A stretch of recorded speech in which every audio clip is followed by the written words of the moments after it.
الصلاۃ والسلام علیک یا سیدی یا خاتم النبیین وعلی آلک واصحابک یا سیدی یا خاتم کلہم هو الحبیب الذی ترجى شفاعته لكل هول من الاحوال مقتحم محمد تاج رسل اللہ قاطبۃ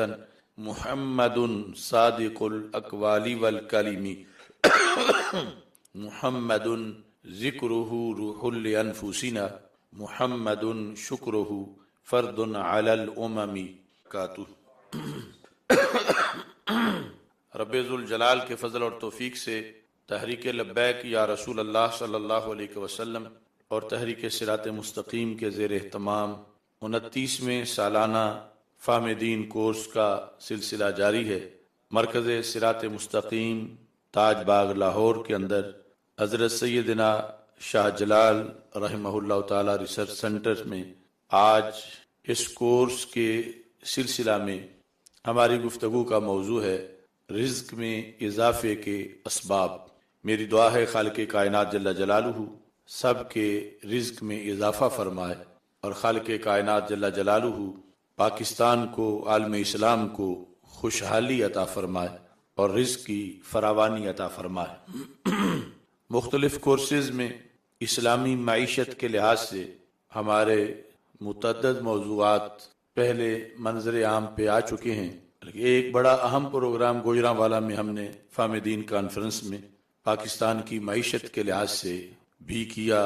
جس میں آیات کے ذریعے یہ دعوت دی کہ پاکستان کی پالیسی اگر ان آیات کی روشنی میں بنائی جائے تو معیشت کے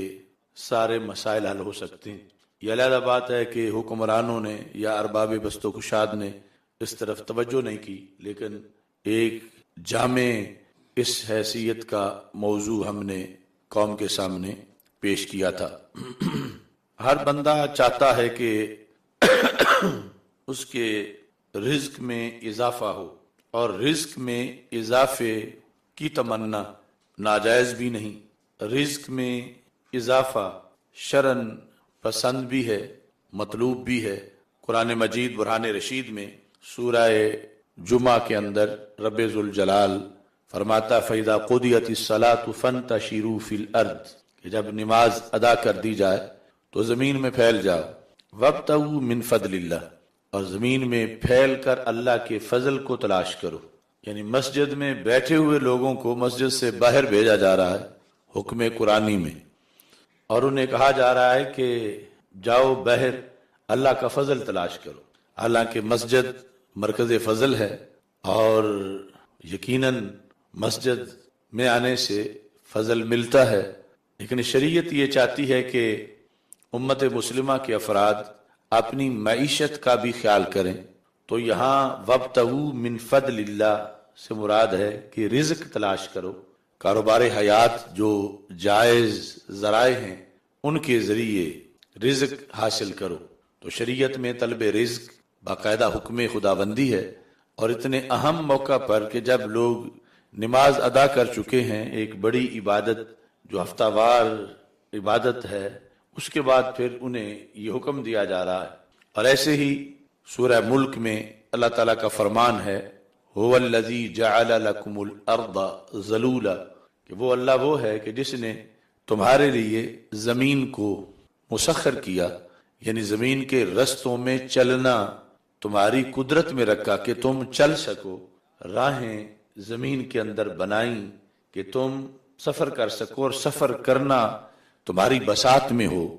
فمشو فی مناکبہا تو پھر جب اللہ نے رستے تمہارے لیے زیر کیے ہیں تو تم زمین کے رستوں میں چلو۔ وَكُلُوا مِن رِزْقِ اور پھر اللہ کا رزق کھاؤ، یعنی سفر کرو، رزق کماؤ، رزق کھاؤ۔ قرآن مجید برہان رشید میں باقاعدہ طور پر یہ امت کا سلیبس ہے، اور یہ کوئی معیوب چیز نہیں طلب رزق، بلکہ اس کے فضائل ہیں، اور رزق حلال اور کسب حلال کے لحاظ سے شریعت مطہرہ میں بڑی حوصلہ افزائی کی گئی ہے۔ اب آگے اس موضوع میں ایک اصولی بحث ہے، قبل اس کے کہ ہم یہ اسباب بیان کریں کہ رزق بڑھتا کیسے ہے، چونکہ یہ تو ہر بندے کو جب جائز بھی ہے اور پھر اس کی ضرورت بھی ہے، تو ہر بندہ چاہتا ہے کہ ہمیں کوئی ایسا فارمولہ بتایا جائے کہ رزق بڑھ جائے، اور شریعت میں ایسے فارمولے کثرت سے موجود ہیں۔ یعنی ایک تو معاشرے میں کچھ لوگوں نے گھڑے ہوئے راتوں رات کروڑ پتی بننے کے، مگر شریعت کے وہ قطعی فارمولے ہیں اور ان پر چلنے میں اجر و ثواب بھی ہے اور ساتھ رزق میں اضافہ بھی ہے، اور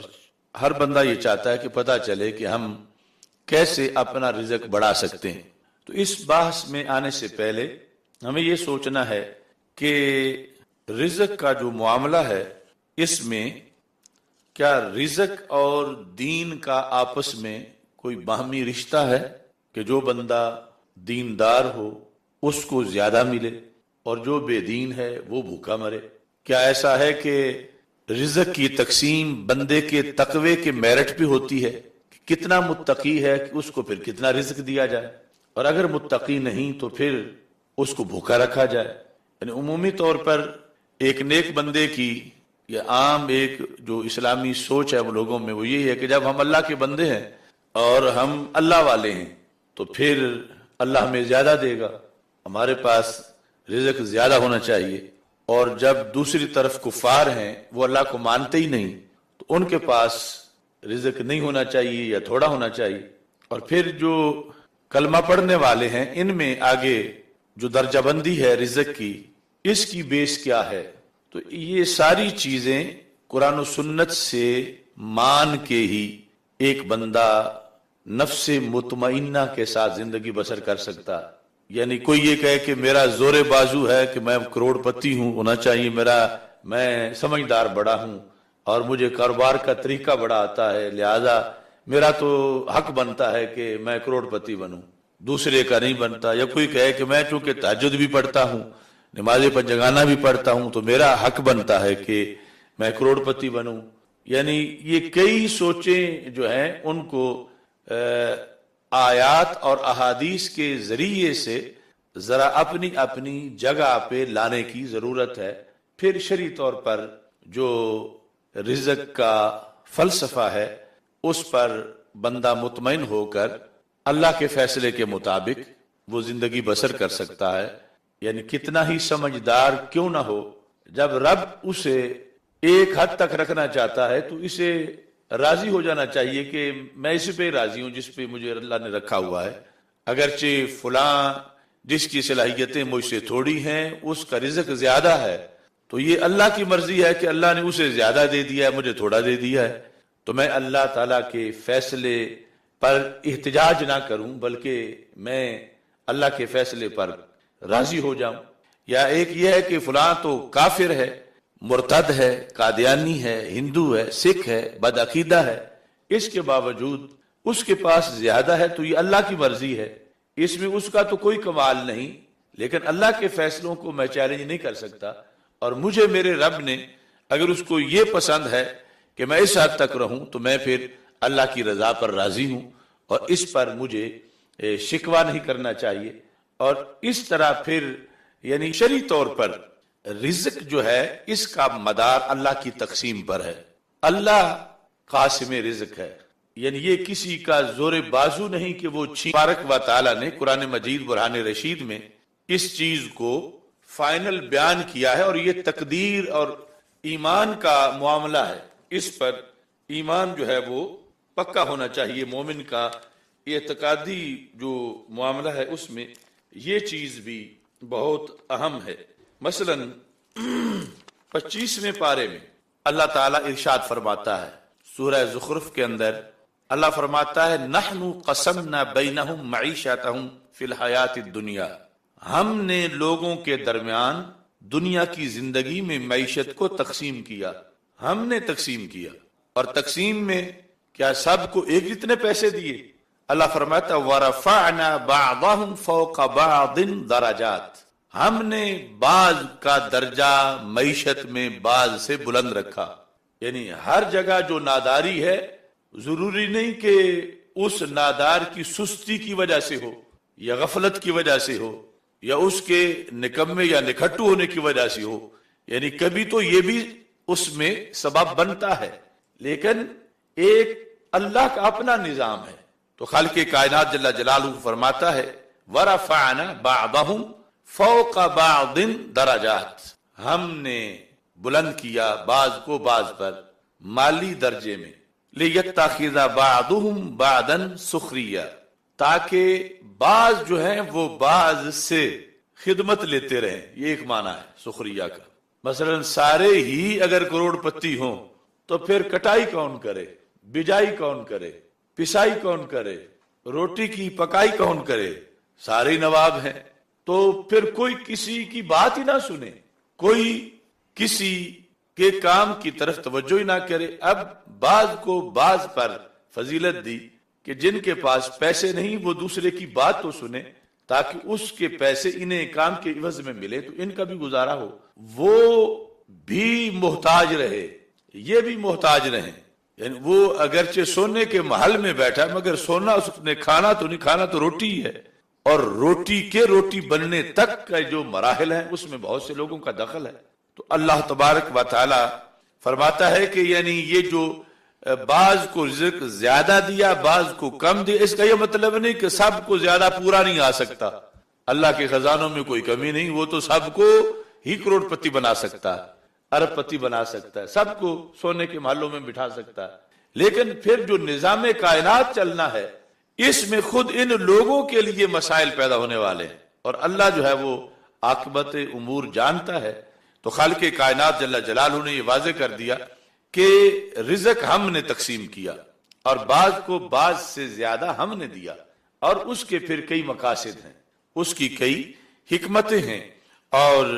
اس کے ساتھ دوسرے مقام پر سورہ نحل میں خالق کائنات جل جلالہ کا فرمان ہے، آیت نمبر 71 ہے، واللہ فضل بعضکم علی بعض فی الرزق، اللہ نے تم میں سے بعض کو بعض پر رزق میں بڑائی عطا کی ہے۔ اللہ نے تم میں سے بعض کو بعض پر رزق میں بڑائی عطا کی ہے۔ مثلا جو جائز سورسز ہیں، ایک کاشتکار کے 20 ایکڑ گندم ہے، دوسرے کی بھی 20 ایکڑ گندم ہے، یعنی ابھی وہ چوری ڈاکے کرپشن والے معاملات کی بات نہیں ہے، تو ایک کی 20 ایکڑ سے 20 بوریاں ہوتی ہیں، دوسرے کی 20 ایکڑ سے جو ہے وہ 80 بوری ہوتی ہے یا 100 بوری ہوتی ہے۔ تو یہ اللہ کی تقسیم ہے۔ اللہ فرماتا ہے کہ واللہ فضل بعضکم علی بعض فی الرزق۔ اب اس میں دوسرا پہلو جو ہے وہ اپنی جگہ ایک حقیقت ہے کہ یہ ہے کہ محنت برابر ہو، کھاد برابر ہے، پانی برابر ہے، سب کچھ برابر ہے، اور پھر بھی تفاوت ہے پیداوار میں۔ اور اگر ایک جو ہے اس نے بجائی لیٹ کی ہے، اس نے پھر پانی نہیں دیا اور اس کے بعد بھی اس نے لاپرواہی کی ہے، تو وہ تو علیحدہ معاملات اس میں شمار ہو جاتے ہیں۔ لیکن یہ ہے کہ جب شریعت یعنی قرآن یہ کہہ رہا ہے کہ کوئی سارا ہی ایک دوسرے کے برابر ہر لحاظ سے اس میں زرخیزی بھی ہے، زمین کے اندر محنت بھی ہے، اس کے باوجود اللہ تعالیٰ فرماتا ہے کہ یہ ہو سکتا ہے کہ ہم بعض کو بعض پر رزق میں برتری دے دیں، اور اس کی حکمتیں اللہ جانتا ہے، اور جس کا قرآن مجید برہان رشید کے اندر خالق کائنات جل جلالہ نے ذکر کیا، اور پھر اس میں یہ مومن کے لیے رکھا کہ جب اس بندے نے محنت میں کوئی کسر نہیں چھوڑی، اس نے پورا زور بازو لگایا، وقت پہ کاشت کیا، پھر پیرا بھی دیا، سب کچھ کیا، اس کے باوجود تفاوت جب اس نے دیکھا پیداوار میں، تو شریعت کہتی ہے تو اللہ کی رضا پہ راضی ہو تو اللہ اس میں تجھے دوسرے کے مقابلے میں زیادہ عطا فرما دے گا۔ یعنی یہ جو میں نے شروع میں تمہید میں بات کی کہ رزق اور بندے کا دین، ان دونوں کا آپس میں باہمی رزق کی تقسیم میں کوئی ایسا دخل نہیں ہے کہ جو بے دین ہے وہ بھوکا مرے یا اس کو تھوڑا ملے، اور جو دیندار ہے اس کو زیادہ ملے، یا جو بے نمازی ہے اس کو تھوڑا ملے، جو تہجد گزار ہے اس کو زیادہ ملے۔ اس میں بھی آگے پھر اللہ کی مرضی ہے کہ اللہ تبارک و تعالی کسی کو کتنا دینا چاہتا ہے اور کس انداز میں خالق کائنات جل جلالہ رکھنا چاہتا ہے، یہ اس کی مرضی ہے. یہاں تک کہ اگر رزق کا معاملہ یہ ہم سمجھ لیں کہ رزق اور دین دونوں ایک دوسرے کے ساتھ جو ہے یہ منسلک ہیں، ایک ہی معاملہ ہے، تو اس سے یعنی ایمان بالغیب اور دیگر کئی جو مسائل ہیں ان کے اندر فرق آتا ہے. اب سیاستہ میں یہ حدیث شریف موجود ہے، رسول اکرم صلی اللہ علیہ وسلم کا یہ فرمان جامع ترمذی میں بھی ہے، سنن ابن ماجہ میں بھی ہے، مشکات شریف میں بھی ہے. سرکار فرماتے ہیں لو کانت الدنیا تعد عند اللہ جناح بعوضۃ، بعض احادیث میں تعدل ہے، اگر اللہ کے ہاں پوری دنیا اس کی ویلیو مچھر کے پر جتنی بھی ہوتی، ما سکا منہا کافرن شربتن، اللہ اس سے کافر کو گھونٹ بھی نہ دیتا. یعنی کافروں کو جو اتنا دیا ہوا ہے تو اس بیس پہ نہیں دیا ہوا کہ وہ پیارے ہیں. یعنی یہ بھی اب نکھر کے بعد سامنے آئے گی کہ رزق اور دین کا معاملہ جدا جدا ہے. دین تو انہوں نے یعنی مانا نہیں اسلام کو، لیکن دنیا ان کو دی ہوئی ہے، اور دنیا عام بندے سمجھتے ہیں پھر اللہ نے اپنے ماننے والوں کو ہی دینا ہے. تو اللہ تعالیٰ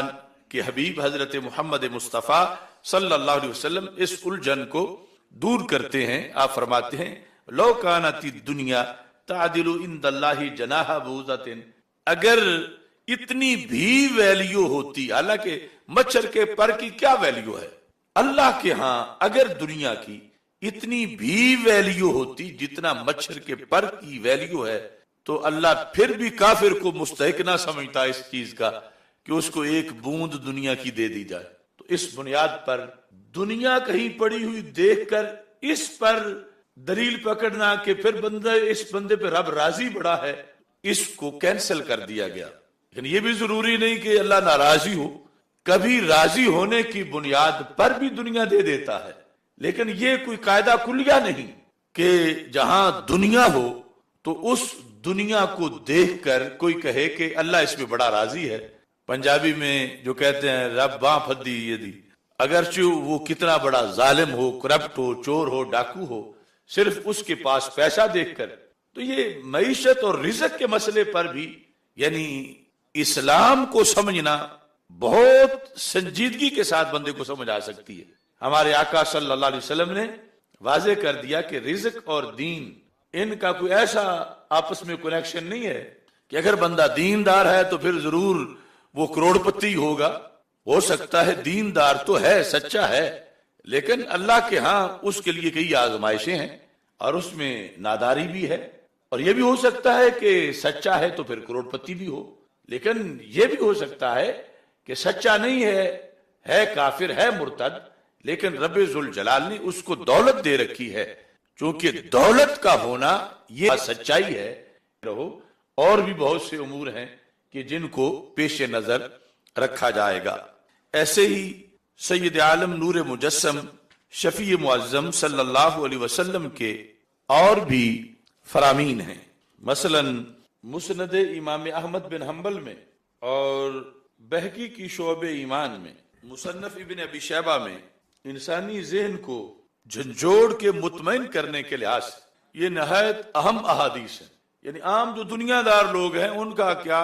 خاص دیندار لوگوں کو بھی یہ ضرورت ہے بڑی کہ یہ حدیثیں بار بار سنیں اور ان کو سمجھیں، اور رزق کے معاملات میں بھی اپنے بیوی بچوں کو، اہل و عیال کو بھی ان احادیث کی طرف رہنمائی کریں. ہم وہ فارمولے تو ضرور ابھی بتائیں گے کہ رزق بڑھتا کیسے ہے، لیکن اس سے پہلے جو اس سلسلہ میں اسلامی حکمت ہے وہ بھی پیش نظر رکھنا ضروری ہے. تو مصنف ابن ابی شیبہ میں جلد نمبر 19 ہے، صفحہ نمبر 177 ہے، کتاب الزہد ہے. اس میں یہ ہے ان اللہ یعطی الدنیا، بعض جگہ اخلاق کا ذکر ہے دنیا کی، ان اللہ یعطی الدنیا من یحب ومن لا یحب ولا یعطی الایمان الا من یحب. یہ جو ولا یعطی الایمان ہے، اس ایمان کی جگہ لفظ اخلاق بھی ہے بعض احادیث میں. ابھی کتنا کلیئر مسئلہ ہے. رسول پاک صلی اللہ علیہ وسلم کا فرمان ہے کہ رب دنیا دیتے وقت یہ شرط اس نے نہیں رکھی ہوئی کہ میں نے دنیا صرف اپنے پیارے کو ہی دینی ہے، دنیا دیتے وقت یہ شرط اٹھائی ہوئی ہے، یہ شرط بھی نہیں کہ پیارے کو دینی ہی نہیں، دنیا کے لحاظ سے اللہ نے یہ پالیسی رکھی ہے کہ جس سے وہ پیار کرتا ہے اسے بھی دے دیتا ہے، اور جس سے پیار نہیں کرتا اسے بھی دے دیتا ہے۔ نمرود کو بھی دے دیتا ہے، شداد کو بھی دے دیتا ہے، حامان کو دے دیتا ہے، فرعون کو دے دیتا ہے۔ ان اللہ یعطی الدنیا من یحب ومن لا یحب، جس سے وہ محبت کرے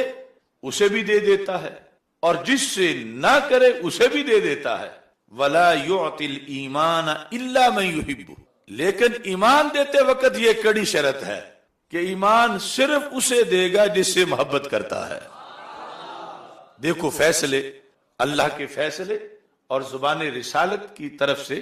اس کا بیان، اور ایک مومن کی زندگی کے لیے یہ چیزیں، اتنی مچھلی کو پانی کی ضرورت نہیں جتنی مومن کو ان احادیث کی ضرورت، کہ وہ مطمئن ہو کہ جو چیز زیادہ ضروری ہے، یہاں تو رب نے اوروں کو ہمارے ساتھ شریک کیا ہی نہیں، دنیا میں شریک کر لیا، لیکن ایمان دیتے وقت صرف پیاروں کو ہی ایمان دیا ہے، جن سے اس کی محبت نہیں ان کو ایمان نہیں دیا۔ مال انہیں بھی دے دیا ہے کہ جن سے اللہ محبت کرتا ہے انہیں بھی دے دیتا ہے، جن سے نہیں کرتا اللہ انہیں بھی مال دے دیتا ہے، لیکن ایمان اور اچھی اخلاق یہ رب ذوالجلال صرف انہیں ہی دیتا ہے کہ جنہیں رب ذوالجلال محبوب بناتا ہے، جنہیں پسند کرتا ہے۔ تو یہ بھی میری اس موقف پر دلیل ہے کہ رزق اور دین، ان دونوں کا آپس میں ایسا رشتہ نہیں ہے، رزق اور دین کا، کہ اگر دین ہے تو پھر رزق بھی ضرور ہے، یا رزق اور تقوی کا اور رزق اور پرہیزگاری کا، چونکہ رزق کے مسئلے میں تو اللہ مردودوں کو بھی دیتا ہے، وہاں شرط ہی نہیں کہ صرف پیاروں کو دینا ہے۔ ہاں ایمان کا ہے کہ شرط یہ ہے کہ ایمان صرف پیاروں کو دیتا ہے اور اخلاق صرف پیاروں کو دیتا ہے۔ تو اس بنیاد پر یعنی اصل بندے مومن کو یہ سوچ آ سکتی ہے نا کہ ہم اس کے بندے بھی ہیں، اس کا کلمہ پڑھتے ہیں، اس کے محبوب علیہ السلام کے غلام ہیں، اور ہمارے پاس دین ہے، اور دوسرے جو باغی ہیں وہ کیوں کھا رہے ہیں؟ تو اسے پھر یہ پریشانی ہوتی ہے کہ جب پیارے ہم ہیں، مال وہ کیوں کھا رہے ہیں دوسرے؟ تو سرکار نے فرمایا کہ وہ مال کا معیار پیار نہیں ہے، مال کبھی پیار کی وجہ سے بھی رب دیتا ہے اور کبھی پیار کے بغیر بھی دے دیتا ہے، اور جو چیز جو ہے وہ صرف پیاروں کو دیتا ہے اس میں رب نے تجھے ہی خاص کر رکھا ہے کہ ایمان صرف تجھے دیا ہے، اور رب ذوالجلال نے تجھے ہی اس میں مختص کیا کہ تجھے اچھے اخلاق دیے ہیں۔ تو اس بنیاد پر یعنی یہ جو ایک رزق کی وجہ سے کچھ بندوں کو بخار شروع ہو جاتا ہے اور ٹینشن اور ڈپریشن اور پتہ نہیں کیا کیا آپریشن ان کا ہو جاتا ہے، تو اس سلسلہ میں شرعی نقطہ نظر کو پیش نظر رکھنا چاہیے کہ ان کافروں کو، ان اللہ کے باغیوں کو، اللہ کے دشمنوں کو، غیر مسلموں کو اگر مال مل رہا ہے، رزق مل رہا ہے، دنیا مل رہی ہے، تو وہ ہمارے والی سیٹ پہ ہی نہیں ہے، انہیں ہماری سیٹ پہ رب نہیں دے رہا، انہیں تو وہ چیز رب دے رہا ہے کہ رب جہاں محبت دیکھے بغیر بھی دے دیتا ہے، پیاروں کے علاوہ کو بھی دے دیتا ہے، اور ایمان اور اخلاق یہ وہ چیز ہے کہ جس کا تعلق دین کے ساتھ، اللہ کی محبت کے ساتھ ہے، اور یہ اللہ کا کروڑوں بار شکر ہے کہ اس نے اس میں ہمیں اہل جانا اور ہمیں اس نے توفیق دی اور ہمیں اس نے چن لیا، اور یہ جو دائمی جنت کی بہاروں والی چیز ہے وہ دنیا تو مچھر کے پر جتنی بھی اس کی وقت نہیں جو انہیں دی ہوئی ہے، اور ہمارے لیے جو کچھ اللہ نے رکھا ہے وہ کتنا عظیم ہے۔ تو اس بنیاد پر یعنی اگرچہ جہان میں کافر کھاتے پیتے اور موجیں کرتے نظر بھی آ رہے ہوں تو مومن کو بخار نہیں ہونا چاہیے اس وجہ سے، بلکہ اس کو مطمئن رہنا چاہیے کہ اس کے رب کا جو فیصلہ ہے وہ فیصلہ صحیح ہے، رب اسے جس حال میں رکھے گا وہ اسی حال میں رب کا شکر ادا کرے گا۔ یہ نہیں کہ رب اس کو مال سے نوازے تو پھر اس کے منہ سے الحمدللہ نکلے کبھی، بلکہ اسے ہر حال میں اپنے اللہ پر اس کو اتنا اعتماد ہونا چاہیے، اللہ کے فیصلوں پر اس قدر راضی ہونا چاہیے کہ اگرچہ بھوک سے اس کی انتڑیاں سکڑ بھی رہی ہوں تو یہ پھر بھی سبحان اللہ کہے، پھر بھی الحمدللہ کہے، پھر بھی اللہ تبارک و تعالیٰ کی تعریف کرے، اس واسطے کہ رزق والا معاملہ ایسا معاملہ نہیں ہے کہ وہ ہو تو پھر ہی انسان اللہ تعالیٰ کی حمد و ثنا کرے۔ اللہ تعالیٰ نے اس معاملے میں یعنی یہ بیان کرنے کے لیے، یہ واضح کرنے کے لیے فرشتوں کے سامنے کہ میرے بندے صرف مجھ سے لے کے کھاتے وقت ہی میری تعریفیں نہیں کرتے، بھوکے بھی میری تعریفیں کرتے ہیں۔ نحن نسبح بحمدک ونقدس لک، ان حکمتوں کو اجاگر کرنا بھی رب ذوالجلال کی طرف سے مقصود ہے فرشتوں کے مقابلے میں۔ تو اس لیے اگلا فرمان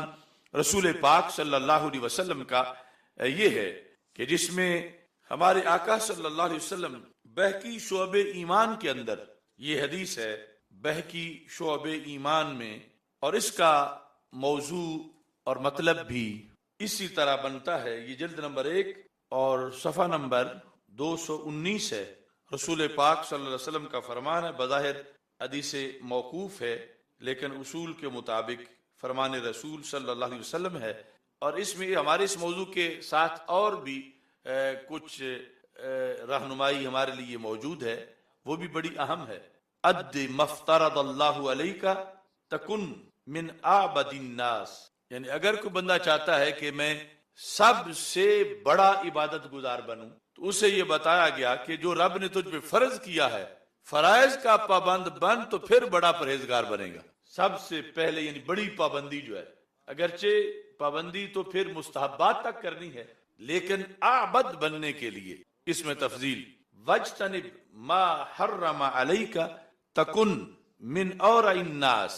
رب نے جو چیزیں حرام کی ہیں ان حرام چیزوں سے بچو تو پھر بڑے پرہیزگار بنو گے، پھر بڑے پرہیزگار بن جاؤ گے۔ اور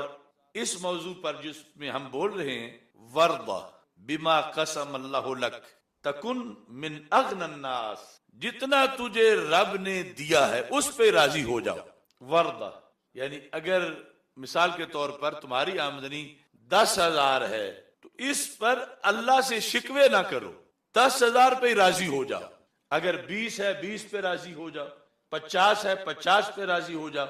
اگر تمہارے ساتھ والے کروڑ لے رہے ہیں اور تمہارے پاس جو ہے وہ 10 ہے تو چونکہ رزق کی تقسیم اللہ کے ہاتھ میں ہے، تمہارا کام محنت کرنا ہے، تم نے ہاتھ پہ ہاتھ دھر کے بیٹھنا نہیں، محنت میں تم نے اپنا کام پورا کرنا ہے۔ اس کے باوجود جو تفاوت ہے کہ تم نے تو اپنی طرف سے ساری مزدوری کی، ڈیوٹی کی، محنت کی، مگر پھر بھی اتنا ڈیفرنس ہے، تو کہا گیا وَرْضَ بِمَا قَسَمَ اللَّهُ لَكَ، جو رب نے تمہارے لیے تقسیم کیا اس پہ راضی ہو جاؤ۔ نتیجہ کیا ہوگا؟ تکن من اغنى الناس، پھر تم ہی غنی بنو گے، پھر لوگوں میں سے بے نیاز تم بنو گے، یعنی وہ کروڑ پتی بھی محتاج ہوگا اور تم چند دھیلوں والے بھی بے نیاز ہو جاؤ گے۔ کس کے فیض سے؟ اس بات کے فیض سے کہ تم اللہ کی تقسیم پہ راضی ہو، اللہ کی تقسیم پر تم نے اپنی رضا کا اظہار کر رکھا ہے، تم اعلانیہ یا دل میں شکوے اللہ سے نہیں کرتے، بلکہ اللہ نے جو تقسیم کیا اس پر تم نے اپنی رضا کا اعلان کر دیا، عملاً اس پہ راضی ہو گئے، تو پھر اغنى الناس اس میں تفضیل ہے کہ لوگوں میں سب سے زیادہ محتاجی تمہاری ختم ہوگی اور تم غنی قرار پاؤ۔ یہ چند احادیث جو ہیں ان کو تمہید میں رکھا گیا تاکہ رزق کے معاملہ کے اندر بہت سے موڑ ہیں انسان کی سوچ کے لیے، اور اس سے تھوڑی بات پر بھی فرق لگ جاتا ہے، روٹ بیٹھتا ہے اور پھر شکووں پہ اتر آتا ہے، یا زباں پہ نہ بھی لائے تو اپنے دل میں اپنے آپ کو کوستا رہتا ہے، اسی چنگے مسلمان ساڑھے نال پہ ہوندا ہے۔ تو اس بنیاد پر یہ جو قرآن اور سنت اس کو پیش نظر رکھنا چاہیے تاکہ ہم اپنا اجر نہ ضائع کریں، اور یہ دنیا تو عارضی ہے، اور حقیقت میں جو کچھ اللہ کی طرف سے جب یہ اس نے اپنی رضا کا اعلان کر دیا کہ جو اللہ نے فیصلہ کیا، جو اس نے دیا، میں اس پہ راضی ہوں، تو پھر اللہ اس کو کبھی بھی ذلیل نہیں ہونے دے گا، اور خالق کائنات جل جلالہ کی رحمت ہمیشہ اس کو اپنے حصار میں رکھے گی۔ اب جس وقت اسی موضوع کو آگے ہم چلاتے ہیں رزق میں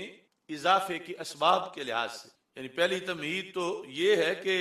اس کا مطلب کہ اگر اضافہ حصی طور پر نہ بھی ہو تو بندہ درد سر لے کے نہ بیٹھ جائے، اس کے اندر کئی معاملات ہیں، کئی وجوہات ہیں، انہیں پیش نظر رکھ کے اسے اپنی زندگی جو ہے وہ اچھے طریقے سے بسر کرنی چاہیے۔ جس طرح یہ پہلے ذکر کر دیا ہے ہم نے کہ ضروری نہیں رزق سجدوں کی وجہ سے ہی ملے، کیونکہ رزق کی تقسیم میں اللہ جن سے پیار نہیں کرتا انہیں بھی دے دیتا ہے، مگر ایک یہ بات بھی بڑی قابل غور ہے کہ کبھی ایسا بھی ہوتا ہے، اب یہ مومنوں کے لیے ہے، کافروں کو تو وہ اس کلاس کے اسٹوڈنٹ نہیں، مومنین کے لیے یہ بھی ہے کہ رزق میں کمی کبھی بطور سزا بھی ہوتی ہے۔ ایک تو یہ آ گیا نا کہ بطور سزا نہیں ہوتی، ویسے اللہ کی تقسیم ہے، اس نے تھوڑا کسی کو دیا، کسی کو زیادہ دیا، چونکہ رزق کا معاملہ ایسا نہیں ہے کہ جو ایمان کے ساتھ جو ہے ریلیٹڈ ہو، کافروں کو بھی مل جاتا ہے، مگر مومن جو ہے اس کے لیے یہ مسائل بھی ہیں کہ کبھی اس کو جھنجھوڑنے کے لیے بھی اس کے رزق کو تھوڑا کیا جاتا ہے، اور عاقبت میں یہ بھی اچھی بات ہے اس کے لیے کہ اگر کوئی مست ہوا ہو اور اسے ہوش ہی نہیں آ رہا اور اسی میں اس کی زندگی کے سال گزر جائیں اور پھر مر جائے تو اچھا تھا اسے کوئی جھنجھوڑتا، اس کی نیند ختم ہوتی، یہ اطاعت کرتا، یہ نیکی میں آتا۔ تو اس بنیاد پر مومن کے لیے